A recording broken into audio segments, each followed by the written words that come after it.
Gary has worked in the community education and training for over the last 25 years and has extensive experience in delivering programs which are accessible and relevant to a diverse group of adults. In 2008, he joined Seniors Rights Victoria as the education coordinator and has statewide responsibility for the delivery of community education to seniors and professional education to the health, community, aged care, and associated sectors. Gary works with a wide range of groups, including culturally and linguistically diverse populations, Aboriginal communities, and more recently with the older deaf community. What an interesting profile, Gary. Looking forward to hearing more from you. I'm going to talk a little bit about the history and the foundation of this particular project at Ethnic Communities Council of Victoria. Seniors Rights Victoria has been collaborating with Ethnic Communities Council of Victoria since the project began and even before that. So from when we were first formed in 2008. And this is a primary prevention project. And you'll not be surprised when I say that any prevention initiative must be designed with the lived experiences and the voices of those who it targets. Additionally, these initiatives must involve and be led by organisations which have a specialist knowledge and expertise with their population. By doing this, any initiative will be more relevant for the target population and have a greater potential for ownership of the issue. These are the fundamental elements of best practice in primary prevention. With a background in health promotion, I've first-hand experience working within this framework. While my experience includes working with older people from cold populations, I recognise that my lived experience doesn't reflect theirs, and that my expertise in working with cold communities on an issue like elder abuse is inadequate. Therefore, development of a primary prevention program of elder abuse to older cold people required a higher level of expertise and experience for this project. And fortunately, Ethnic Communities Council of Victoria had a significant amount of expertise and experience working with and representing the interests of culturally and linguistically diverse populations in Victoria. After research and consultations with culturally and linguistically diverse populations, a discussion paper was published by Ethnic Communities Council of Victoria in 2008, outlining how elder abuse manifested in cold communities and how this might be addressed. From its member organisations, the Ethnic Communities Council of Victoria had anecdotal evidence of elder abuse, and Seniors Rights Victoria was seeing a representation of cold callers on its helpline and in its casework. I think that the anecdotal evidence should always be considered, particularly when there's been an absence of empirical evidence. In the area of ageing, Marion Lau was a powerful presence and was key in lobbying the state government for funding to address elder abuse in cold populations. Armed with the discussion paper, Marion and Irene Buzo from ECCV convinced the state government to fund an elder abuse project, which includes a half-time position with additional project costs.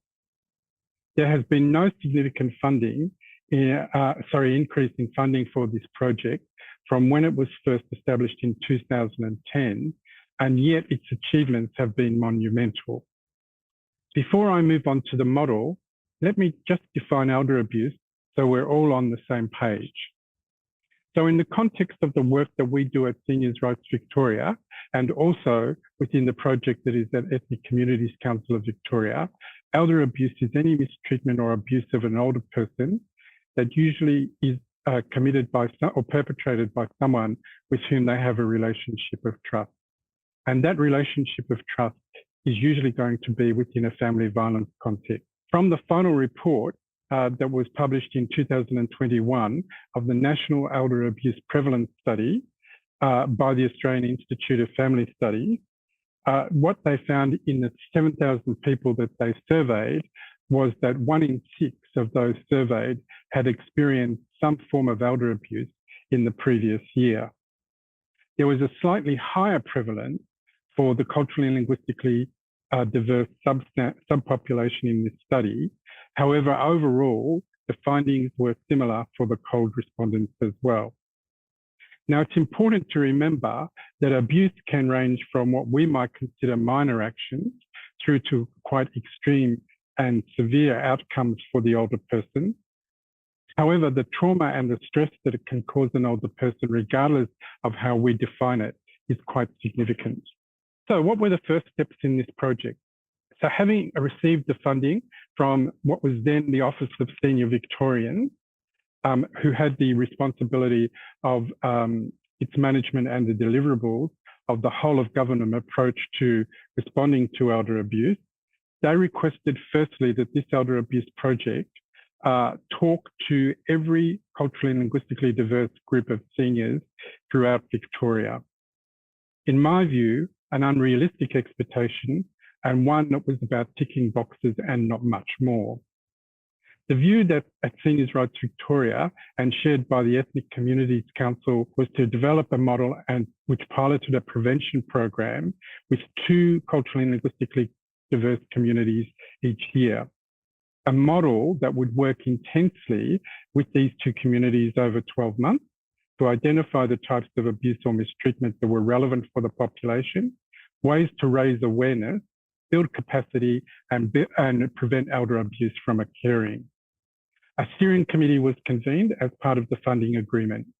The first step was to hold a roundtable and invite a range of organisations who were members of the Ethnic Communities Council of Victoria, as well as others, to come together to hear about, to receive an overview of the project, and then to invite to express interest in being a participant in the project and being a lead agency.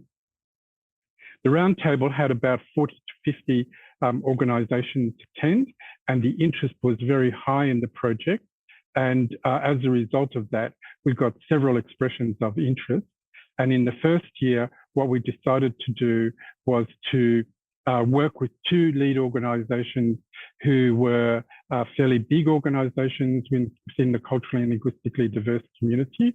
And the reason we did that was because they had more resources to implement this project in its initial stages. With each community that we worked with, so in the first year, the 2 communities that we worked with, we established a project advisory group, which had the lead agency and then a number of people who had interest in the issue and were also from that particular culturally and linguistically diverse population. In the first instance with the project advisory groups, what we did was we met with them and held 2 workshops, which identified the types of elder abuse that were more common and prevalent in these communities, what placed people at greater risk, some of the cultural barriers talking about elder abuse, and the format for raising awareness of elder abuse and by whom within the community. The project advisory groups also identified that there would need to be training of identified bilingual community educators from their respective communities. The other thing that was determined was that it would be quite taboo to go into a group and talk about elder abuse straight up. So what was decided was that we would use a narrative model, and that's reflected in both the resources that were developed and also in the facilitator's guide, as well as the presentations to culturally and linguistically diverse groups. Hayat is going to talk more about training the key members of each community to become bilingual community educators. The other resource that we actually developed as a result of getting additional funding from other sources was the production of a video with 4 stories, which reflected what were the most prevalent types of abuse within the culturally and linguistically diverse populations we were working with through the project advisory group. There were lots of learnings from the early years of the project, and to this day, we still derive many learnings working with different cultures and communities. For example, in the first training session, what we found was that there was lots of keen interest to become a bilingual community educator. However, there were a number of people who were attending who weren't in a position where they could deliver those talks and presentations to the wider community. So we had to review our selection criteria and make it a little bit more tight. And so that we were recruiting people into the bilingual community educator group who were able to deliver talks to their communities. ECTV staff and project officers have been instrumental in progressing this project, and I make particular mention of Irene Buzo, Ross Noble, Kate Ling, the first project officer, and Fiona York, who followed Kate. They all worked hard to do the research, work collaboratively with the peak organisations, communities and project advisory groups, write the facilitator's guide, develop and produce the resources and assist with the training of bilingual community educators. Since then, each project officer has brought their own distinctive style to the project, which has enriched and progressed it, the latest being Hayat Doughan, who has endless energy for the project. And there's one final comment I would like to make before we look at one of the resources. And that is, this project, as I said earlier, has made monumental achievements and has developed a sustainable model. However, as the older culturally and linguistically diverse populations continue to grow in Victoria and throughout Australia, there is the potential for there to be a greater prevalence of elder abuse within these populations. To not provide additional funding commensurate with this population growth over and above what is currently provided will not address the issue in ways that are meaningful and lasting. What I would like to do is just show you one of the resources that we developed, which is one of the videos, which goes for about 4 minutes and is dubbed into 20 languages.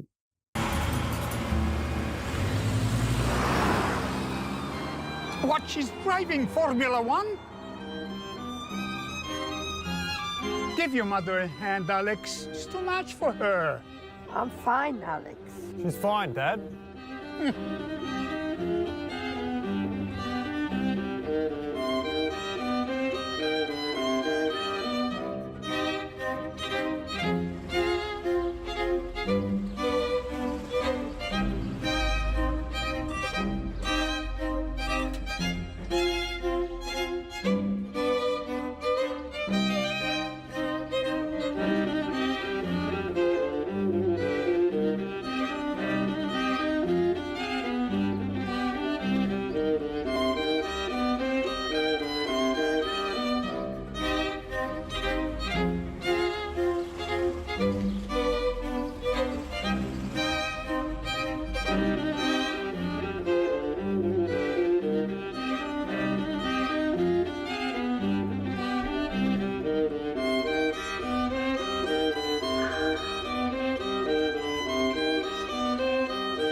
Juice?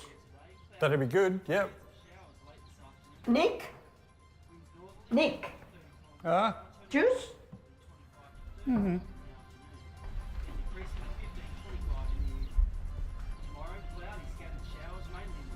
Where did you get that? It was on the kitchen bench.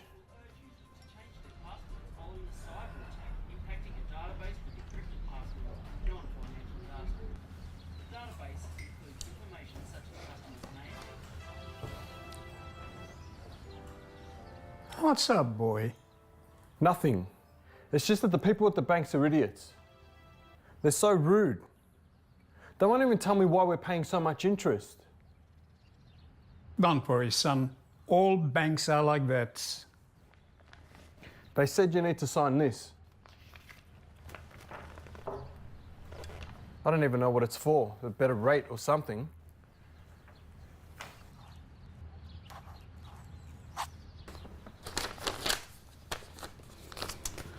Okay. What was that, Alex? It's something for Dad.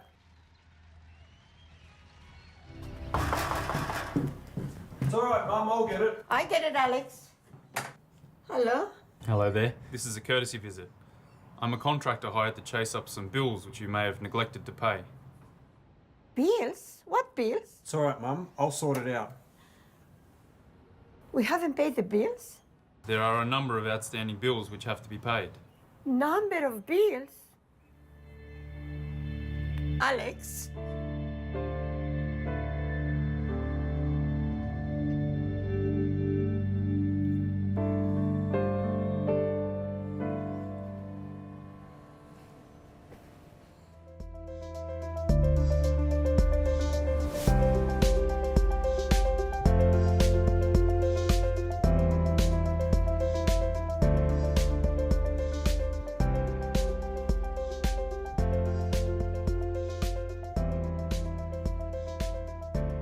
Hayat Doughan. She has an extensive experience in case management, having worked in settlement services, generalist casework, and family violence prevention. She has also led community inclusion and cultural awareness projects. In her previous role at the Ethnic Communities Council of Victoria, ECCV, Hayat was the project coordinator for and respecting carers from CAL backgrounds. Currently, she leads the Seniors Capacity Building and Elder Abuse Prevention projects, focusing on raising awareness among older people about aging well, safety, and respect. I personally cannot wait to hear more about all this journey, Hayat. The outline of the presentation is talking about cultural awareness, putting the theory into practice, and if I have enough time, I will share a case study with you. As you can see, this photo was taken in one of the sessions we delivered for seniors group, Filipino. And this lady, she's showing her gratitude, and she presented the presenter with a gardenia, which was very thoughtful of her. All right, this is my favorite photo. You can see Australia, multicultural country, Victoria. This photo was taken in Diversity Day, an event run by Springvale Neighborhood House. You can see the variety and the diversity of people. This will bring us to talk about what we talk today about cultural awareness. Definitely, if you want to work with people from culturally and linguistically diverse background, you have to have the capacity and the understanding of those people, their values, their strengths, their barriers, especially older people, because they have issues and they have very different things than seniors from mainstream, from Australian background. As you know, the culture, I'm going to start with the barriers because the language barrier is number one. People, when they come to Australia, they are faced with being like they can't express themselves, they can't talk, they can't understand what is happening. They become totally dependent on other people, especially for seniors. And we have the other issue now, which is digital literacy. It's making all the people more dependent on, more vulnerable, and more dependent on other people. And this also will lead to them being more subjected to being abused. We need to understand also that those people came from different countries. They had different values. They experienced trauma. They experienced abuse probably in their country back home. They came to Australia for safety, for better lives. It's all new for them. And when you come as a migrant to Australia, you miss on many things, family, you miss on people who support you. You are new in Australia and everything is new. You have to start from zero. This all contributes to people from multicultural background having more issues. And when they become seniors, those issues maximize. They become bigger and stronger. And also the fear of authority. So many changes, but let's be positive. Those people, regardless of all the barriers they have strengths. The number one strength for people from multicultural background is their survival mechanisms. They've been through a lot. They left their country, came to a new country, but they still survived. They still made a life for themselves, for their families, and they continue living in Australia. So this is one of the biggest strengths of those people. Definitely, they have a strong will of power and willingness to adapt to new environment. If we have all this knowledge about these people, this will give us the capacity to engage with them in a better way and more understanding. So now we build our capacity. Let's put the theory into practice. How ECCV, with collaboration of Seniors' Rights Victoria, how are we running this project? Thank you, Gary. He shared with you all the important part about the co-design and how to develop the project and everything. My part comes, how are we delivering this project? So the first thing in this project is the training for bicultural community educators. We have people from multicultural background speaking same language at the seniors group. Those people we're targeting to become bicultural educators, they're mainly community leaders, they're workers, people who are very well known in their community, who speak a second language, and who speak English, and they have the capacity of reading and writing English. So this is mainly who we are targeting. Every year we run 2 trainings with Seniors' Rights Victoria, 2 days training, 2 training per year, per financial year. Every training up to 12. Minimum 5 to 12. So I'm happy to say that most of the time we ended up with 12 people attended the training. Those bicultural educators, by attending the training, they build their capacity of learning about elder abuse, what are the drivers of elder abuse, how to recognize it, and how to respond to it. So we build their capacity and also how to facilitate and how to run the sessions. All this knowledge they gain during the training, but it doesn't stop at this, because as a worker myself, I continue capacity building for those bicultural educators, send them resources, send them information, anything that is new in the sector about elder abuse, we share with them.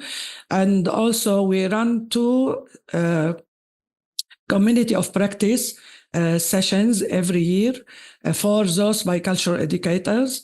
And we have people come in to do presentation. Like, for example, in the last, this financial year, we had a presenter from Elder Rights Victoria presenting about the services and how they support people who are experiencing elder abuse from organizations, from service providers.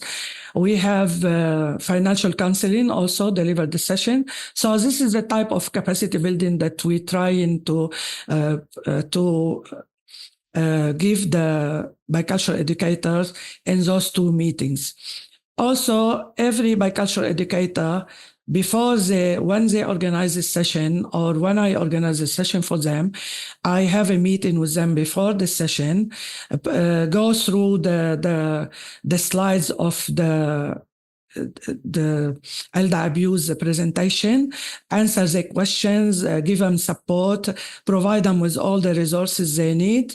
And also, if someone is not, if we have a new bicultural educator who hasn't delivered before and they want support, they're not 100%, I offer also to support them. I go and stay with them in the session just to give them some peace of mind that there is someone to support in case something goes wrong. So far, I didn't have to interfere because they're all trained very well, but just showing that we care and we support them. And for others, if they ask sometimes, I offer them to observe, to shadow someone who is doing a presentation. how we deliver the sessions. ECCV received, because we promote the project on our website, we receive request from seniors group from multicultural background for us to deliver sessions to them.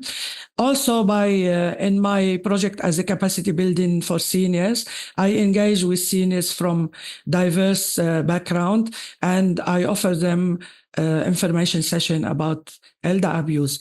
The trick when we offer the sessions for people, I never call it elder abuse.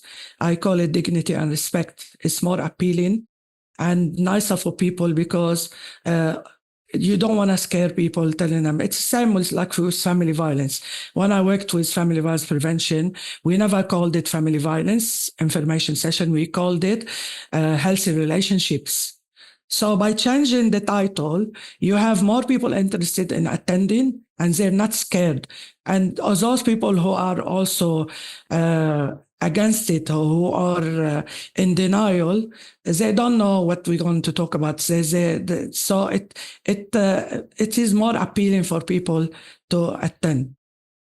By saying so, everything doesn't run smoothly all the time. We have some challenges when we deliver sessions to people from multicultural backgrounds, and it's a bit challenging for people who come from overseas, who hold on to their values and their religions, because they're saying it doesn't exist in our community. And sometimes they're resistant. Yeah, so we will have our own way around it.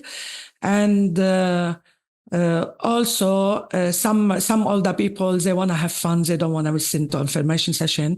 This makes a difference, so we cut the session short. Usually the session takes 1 hour. Sometimes it goes to 2 hours, depend on the level of engagement. And so far, the project has been running so well, very successful. We have always more requests than we can, and we try our best to respond to all the requests. And like Gary said, we also would like for the government to fund us, give us more funding for this project to grow bigger and to be able to respond to all the request we have, and for the newly emerging communities who are coming and settling in Australia. I had a bicultural educator, and she was very good, but she needed some support. She wasn't it was her first session. So I went with her. I just sat and was listening. This group, they connected very well with her. This is the importance of having people from your own background, cultural background, because it's not only the language. Having someone from your cultural background who understand where you're coming from about your cultures and values. So she was delivering the session, and people kept talking to her and telling her stories, and started opening up to her. In the beginning of the session, they said, we respect our elders and we highly look up to them, everything. And in the end, it turned out that 80% of them, they were here on parenting visa, which is a new type of elder abuse, the visa abuse, I call it. When people come here, are supported and sponsored by their children to come here and look after their grandchildren and support. And people from multicultural background, we have the mentality that I look after my children when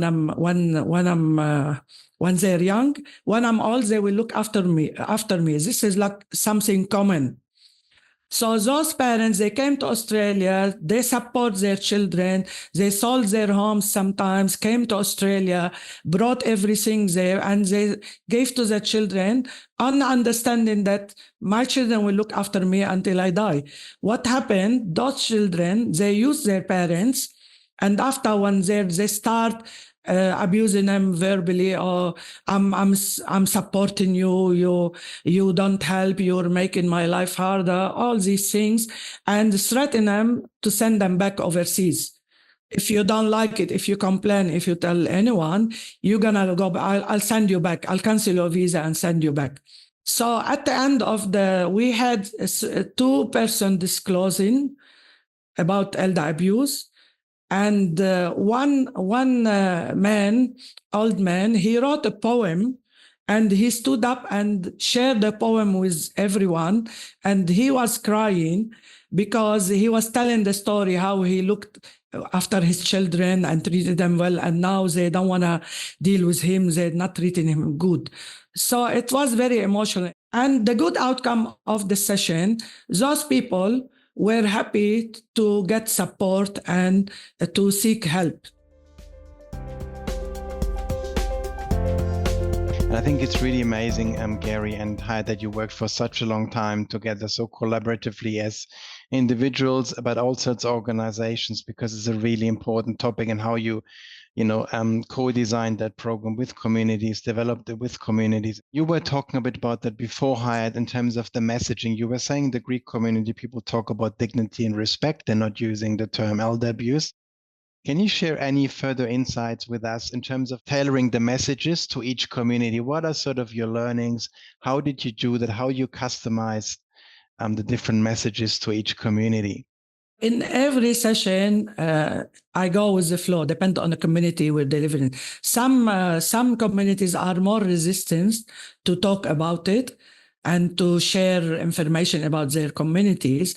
So, for example, in one session, before I start even introducing myself, I have one community member, she stood up and she said, "Why should we listen to you? We have our religion, our values, and we don't need to listen about it." So my way around it, I found a way around it. I paused a little bit, and after I told her, "Look, it doesn't need to happen in your community. I acknowledge that most all people from multicultural background, everyone has their own values and their religion, but I'm here to give you the information so you can use it to help other people, maybe someone in the street, maybe your neighbor. It doesn't need to be happening in your community." So she calmed down and sat down, and after the session went very well. So you have to be quick and, find a way of how to overcome those difficult moments. What I see sometimes up here when we get cases at quota from whole communities of elder abuse or financial abuse or abuse in general, is that seniors get accept to be helped up to a certain point, but then when they have to let's say take those measures or those actions that would really help them, they decide not to, and they don't go through with it because they are afraid they're losing contact with the families and connections and all the hidden blackmails that are possible. How do you support these people? How do you go around, as you were suggesting you do during your information sessions? Because that is something that happens often. It is very common, and it is one of the highest barriers of people disclosing and seeking support, because the person, the abuser, is someone they love. Is a son or daughter or sister or husband or someone they don't want to get them in trouble. So how can you convince them? And they're scared. I don't want to get my son in trouble. He may end up in prison or some jail. So the way, like I said, we can't go around it, but we give them option. We give them information session and telephone numbers. And I found that talking to them, saying, it doesn't mean if you report the person, they're not gonna always end up in trouble with the police or by law, because the first thing that happened, the police or whoever is supporting you will explain to them the consequences. There are consequences for what you're doing. If you can't stop doing it, you'll end up in trouble. And most people get scared and stop doing it. In Australia, all state and territory governments have adopted what's called a human rights approach to dealing with elder abuse. So there's a recognition that regardless of your age, you have the right to make your own choices. And some people, for whatever reason, it might be because they don't want to lose the relationship with the perpetrator, will decide not to take steps to stop the abuse. So there is a recognition that that is their right to do that. At Seniors Rights Victoria, we have a particularly unique model where we have lawyers and social workers who work with the client, one, to provide non-legal support, so emotional and psychological support that would assist them to take the steps, and the lawyer to assist them to take legal measures if they're necessary to have the abuse stopped, or maybe to recover lost monies through financial abuse or things of that nature. And, you know, these things are not resolved. The most important thing to recognize is that when people come to talk about it, this is the first step that they're taking in trying to address the abuse. So it may be a bit further down the track before they actually take any action. And we should accept that that's okay, because, you know, with the proper support behind them, they will begin to see that there is a way to resolve the abuse, which may not necessarily sever the relationship with the perpetrator. And that may not involve, as Hayat has said, that may not involve the police at all. You know, it can be done without that action being taken. So I think, you know, it's hard. I would be loath to make generalizations about how people deal with this. I think the thing that's in play here is family dynamics and family complexity. And so where we logically might say, this is the action you should take, I think unless you're working with the person within those family contexts, you can't really say that.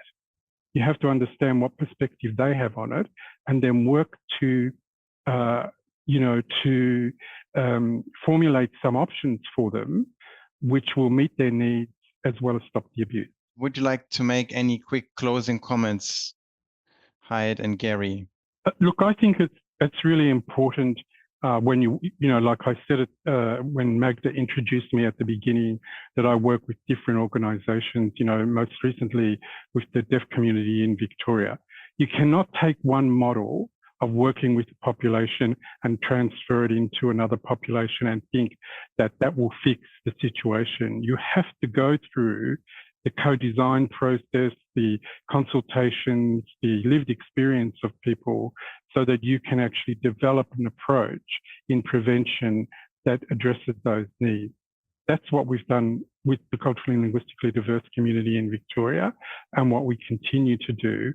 And so, you know, in terms of that question you asked, Nikki, about how do you adapt it to different cold populations, you work with the person who has the lived experience, you work with the lead organisations, and you get a sense of what matters to them, and then reflect it in the prevention that you do. This prevention work is very important, and it is, I know we cannot measure it straight away, but the way things are going, in my role, in my opinion, when we empower people with information and we give them the choice, and it happens, even if they don't do anything about it, later, if the abuse gets unbearable and they can't deal with it anymore, definitely they will seek help. And I have many cases where older people in the beginning, they say, no, I won't report it, I won't do anything about it. But later they reported it and they seek. And the first thing I make people believe that you have the right to be respected. If your son or daughter or the abuser, if they don't respect you enough, they don't give you your rights, why should you care about them? Why should you be worried about them? They're not worried about you and about your well-being. So look at it this way. Even if it doesn't, they will later think about it, and definitely if the abuse goes like they can't take it anymore, they will do something about it. I think it was a really important conversation we had today, and I'm sure that people can contact Senior Rights Victoria, especially if they're from Victoria, or Ethnic Communities Council of Victoria, if they want further discussion or further information. And I just want to thank everybody for the time, and Hayat and Gary to present today. I wish you all a beautiful rest of your day, and we hope to be in touch. Thank you very much.